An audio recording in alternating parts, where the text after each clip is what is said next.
अच्छा मुझे आप ये बताइएगा कि आज के इलेक्शन हुए हैं या फिर सिलेक्शन हुई है? इमरान खान साहब अगर खंबा भी खड़ा करेंगे ना तो आवाम उसको वोट देगी। तो मुझे ये बताइएगा कि आज के इलेक्शनों में खंबा क्या कि कोई इंसान भी नहीं खड़ा हुआ। अच्छा मुझे आप ये बताइएगा कि आज के इस इंसिडेंट से आप नहीं समझते हैं कि पीटीआई के 4 धड़े या फिर 8 धड़े बन जाएंगे? टॉप लीडिंग उर्दू इस्लामाबाद से मैं हूं आपका होस्ट जवाद ज़हीर अब्बासी। नाज़रीन गिरामी, आज गर्मा गर्मी है। जैसा कि आपको पता है कि पीटीआई के मरकज़ी इलेक्शन हुए आज और बैरिस्टर साहब बिला मुकाबला चेयरमैन मुंतखब हो गए। लेकिन जो अवामी हल्के हैं वहाँ पर बहुत ज़्यादा तज़ाद पाया जा रहा है। आवाम का ये कहना है कि हम इनको प्रेसिडेंट नहीं मानते और आवाम का ये भी कहना है कि हम इनको ही प्रेसिडेंट मानते हैं क्योंकि इनका इंतखाब पीटीआई के कप्तान इमरान खान साहब ने किया है। आपकी नज़रें क्या कहती हैं और आवाम की नज़रें क्या कहती हैं, आइए आज जानते हैं। अस्सलाम वालेकुम। वालेकुम अस्सलाम। कैसे हैं आप? अल्लाह का करम। आप? अच्छा मुझे आप ये बताइएगा कि आज के इलेक्शन हुए हैं या फिर सिलेक्शन हुई है? देखें, इसका फ़ैसला तो इलेक्शन कमीशन ऑफ पाकिस्तान करेगा। ये एक प्रोसेस होता है। उस पे जब ये अपने डॉक्यूमेंट्स जमा करवाएंगे तो वो फिर उनका जो रिटर्निंग ऑफिसर था वो भी वहाँ पे मौजूद था, तो वो उसका जो है ना बाद में फ़ैसला होगा कि ये हुआ क्या है। आपने देखा होगा इलेक्शंस जैसे ही हुए उसके बाद जो इनके बानी रुकन थे अकबर बाबर साहब, वो उन्होंने आगे प्रेस कॉन्फ्रेंस की और ये भी कहा कि हम जाके से कोर्ट में चैलेंज करेंगे। तो वो तो टाइम के साथ हमें पता चल जाएगा कि ये क्या हुआ है, इलेक्शन हुई है या सिलेक्शन हुई है। लेकिन पार्टी का एक फ़ैसला था, उन्होंने नॉमिनेट किया, उस पर अब जाके फिर इन्होंने जो भी अपने एक जगह मुंतखब की गई जो एक तरीक़ाकार होता है इलेक्शंस का, इंटर पार्टी इलेक्शंस का, उसके बाद वो वोटिंग हुई और वो सिलेक्ट हो गए। अब इसका बाकी फेयर हुए नहीं हुए इसका फ़ैसला बाद में होगा। देखिए, बिला मुकाबला तो नहीं ना होना चाहिए था। अब आपको पता है कोई छोटी सी पार्टी होती है ना कि जिस पार्टी के अंदर टोटल होते ही 2000 लोग हैं, उसमें भी क्या होता है कि मुकाबला करने के लिए कम से कम 25 लोग खड़े हो जाते हैं। इस बात को भी छोड़ें, एक मस्जिद की कमेटी होती है ना, उस कमेटी का चेयरमैन, उस कमेटी का सदर भी बिला मुकाबला कभी भी मुंतखब नहीं होता। मैं यही अर्ज़ कर रहा हूँ, देखें जमहूरियत होनी चाहिए और जो रूल्स हैं उसमें भी यही है कि कोई भी शख्स चाहे वो पार्टी का मेंबर है वो इलेक्शन लड़ सकता है, वो जनरल सेक्रेटरी का भी लड़ सकता है, वो चेयरमैन का भी लड़ सकता है। अब अगर तो किसी ने नहीं करवाए वो तो एक समझ आती है बात, लेकिन अगर कोई लड़ना चाह रहा था क्योंकि एहतजाज कुछ सामने आ रहे हैं तो उसको मौका दिया जाना चाहिए था। ठीक है, नहीं, जैसा कि पीटीआई वालों का भी कहना है और सियासी हलकों का भी ये कहना है कि पाकिस्तान का 80% जो वोट है वो इमरान खान का है। इमरान खान साहब अगर खंबा भी खड़ा करेंगे ना तो आवाम उसको वोट देगी। तो मुझे ये बताइएगा कि आज के इलेक्शनों में खंबा क्या कि कोई इंसान भी नहीं खड़ा हुआ? नहीं, वो तो देखें एक डिफरेंट वो पर्सपेक्टिव में बात करते हैं, जनरल इलेक्शंस की बात करते हैं कि जब हम अवाम में जाएंगे तो वो तो एक उनका बयानिया जो इस टाइम बना हुआ है, चाहे उनके जो आप पिछले 3-3.5 साल की गवर्नेंस देख लें या जो भी मामलात देख लें, उससे हमने भी उस पर तनकीद की, सारे मामलात थे। लेकिन मैं ये समझता हूँ कि लोग इमरान खान की मोहब्बत से ज़्यादा जो उन्हें सपोर्ट कर रहे हैं वो दूसरों की नफ़रत की वजह से कर रहे हैं। ठीक है, तो वो उनका एक बयानिया है इस टाइम। आपने तो कुछ शायद ज़्यादा परसेंटेज बता दी है, इससे कम लोग हैं जो सपोर्ट कर रहे हैं, लेकिन मेजॉरिटी में इस टाइम उन्हें सपोर्ट कर रहे हैं। बाई इलेक्शंस के रिज़ल्ट्स आपके सामने हैं। लेकिन मैं ये समझता हूँ कि फ्री एंड फेयर इलेक्शंस जो हैं वो होने चाहिए। पाकिस्तान का हल फ्री एंड फेयर इलेक्शंस हैं। उसकी वजह यह है कि जब इलेक्शंस आपके ठीक होंगे, धांधली नहीं होगी, तो जो बंदा जो भी आएगा वो उसे पता होगा कि मैंने डिलीवर करना है तो नेक्स्ट गवर्नमेंट बनेगी। मैं किसी जो है ना किसी तरीके से डील करके या कुछ सेटिंग बना के नहीं आऊँगा। तो ये हमारा पाकिस्तान नज़ाती पार्टी का मौक़िफ़ है। आजकल लेवल प्लेइंग फील्ड की भी बात की जा रही है। हम भी ये कहते हैं कि सब जमातों को लेवल प्लेइंग फील्ड मिलनी चाहिए ताकि वो आवाम में जाएँ, आवाम फ़ैसला करे। पाकिस्तान के जो भी आता है वो उसके पास इतना इख्तियार हो कि वो फ़ैसले करे। अगर वो नहीं करेगा तो अवाम उसे मुस्तरद करेगी, लेकिन कम से कम उनके भी ज़हन में ये नहीं होगा कि हम डिलीवर किए बगैर नेक्स्ट गवर्नमेंट में आ सकते हैं। मुझे आप ये बताइएगा, जैसा कि अकबर एस बाबर एक बानी कारकुन भी हैं और बानी वर्कर भी हैं, क्या उनकी मशावरत से यह नहीं होना चाहिए था? या फिर कोई भी पार्टी हो उसके पास जो बिल्कुल ऊपर से भी कोई आता है तो वो भी प्रेसिडेंट बनने का अहल है?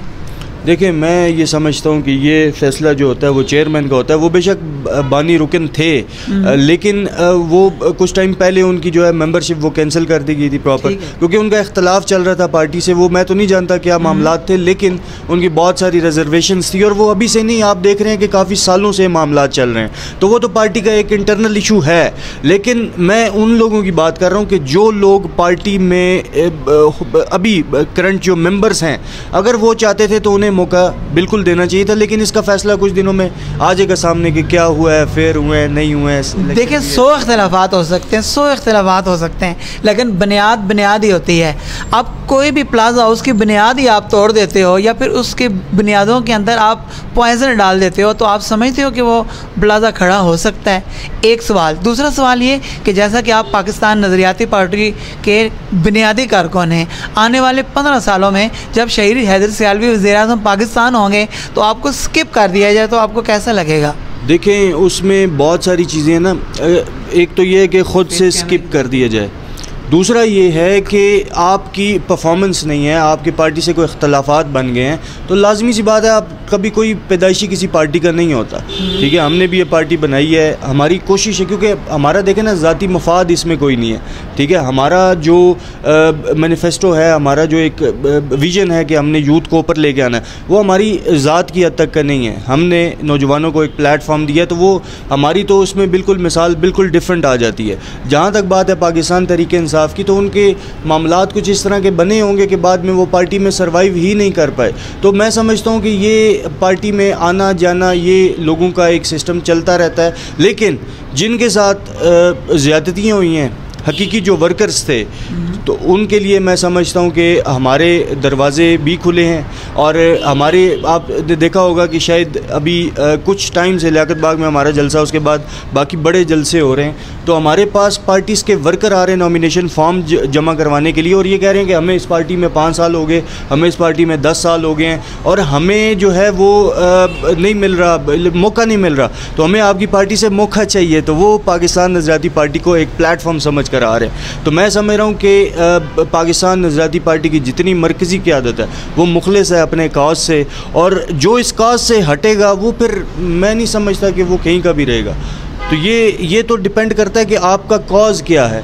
अभी पाकिस्तान तहरीक इंसाफ बनी, एक कॉज पे बनी, लेकिन बाद में आप देखें ना कि वही वडेरा शाही जो है वो उसमें आई, वही लोग जो जिनको इलेक्टेबल कहा जाता था, ठीक है, वो उन्होंने लिए, और उसके बाद सबसे पहले छोड़ने वाले भी वही थे। जिनके पीछे जंग स्टार्ट हुई, सबसे पहले भागने वाले भी वही उस्मान बुज़ार साहब थे, वही फवाद चौधरी साहब थे, जिनसे हमारा भी एक इख्तलाफ था शुरू से कि ये लोग नज़रियात के पीछे नहीं आए। तो बेसिकली यही मकसद था हमारा पार्टी भी बनाने का, एक अलग प्लेटफॉर्म बनाने का कि नौजवानों को हम मौका दें और मेन स्ट्रीम में आएंगे। अच्छा, मुझे आप ये बताइएगा कि आज के इस इंसिडेंट से आप नहीं समझते हैं कि पीटीआई के 4 धड़े या फिर 8 धड़े बन जाएंगे? देखें, कुछ धड़े बना दिए गए और कुछ बन जाएंगे। जो नाराज़ कारकुनान हैं वो अभी से नहीं है, वो बहुत पहले से हैं। अब मुश्किल टाइम आया तो वो लोग सामने भी आए। अभी दोबारा से जब ये इलेक्शंस हुए और फिर उन लोगों को अगर इग्नोर किया गया है, ठीक है, तो मैं इस पे अभी मुझे नहीं पता अंदर क्या खिचड़ी पक रही है, वो तो 2-4 दिनों में सामने आ जाएगी। लेकिन अगर इस तरह किया गया है तो ये सरासर ज़्यादती है और इस तरह नहीं होना चाहिए। जो लोग पार्टी के साथ चलते आए हैं, कुर्बानियाँ दी हैं, मैं नाम लेना चाहूँगा अली मोहम्मद ख़ान साहब, मैं नाम लेना चाहूँगा शहरयार अफरीदी साहब का, ठीक है, मैं और भी कई ऐसे लोग हैं जिनको आप जानते हैं जो मुश्किल बर्दाश्त करके आए हुए हैं। उनको मेरा ख़्याल है कि ज़ाती मेरी राय है कि उनको मौका देना चाहिए था। वो बहुत मुखलिस हैं काज के साथ, वो नज़रियाती वर्कर हैं, उन्हें प्रमोट करना चाहिए था। अच्छा, अब्दुल कादिर पटेल साहब का ये कहना था कि जितनी मेहनत करके मुराद सईद आया, इतनी मेहनत करके कोई भी नहीं आया। तो आप नहीं समझते कि ये हक़ मुराद सईद का था? देखें, उनकी जो बात थी वो तो बड़ी इंतहाई गैर अखलाकी बात थी। हमें हमारे लीडर ने तरबियत दी है कि कोई भी मामला हो, हमने जो है वो इखलाक से गिरना नहीं है। कोई भी किसी पे अगर हम तनकीद भी करते हैं तो वो तनकीद बराए इस्लाह होती है कि उसमें कोई हम सल्यूशन पेश करते हैं कि भाई इस तरह नहीं, इसका अल्टरनेट इस तरह होना चाहिए। तो मैं उस पर कॉमेंट नहीं करना चाहूँगा। और मैं समझता हूँ कि पाकिस्तान की असम्बलीज़ में इस तरह की बात फ्लोर पर खड़े होकर होनी ही नहीं चाहिए। आप किसी पब्लिक गैदरिंग में करें वो आपका अपना ज़ाती है, लेकिन आप अगर पाकिस्तान के फ्लोर पे खड़े हो के जहाँ आपने हल्फ उठाया हुआ कि हम यहाँ पे आके कानून साजी करेंगे, हम यहाँ पे इस तरह की गैर अखलाकी बात होनी नहीं चाहिए थी।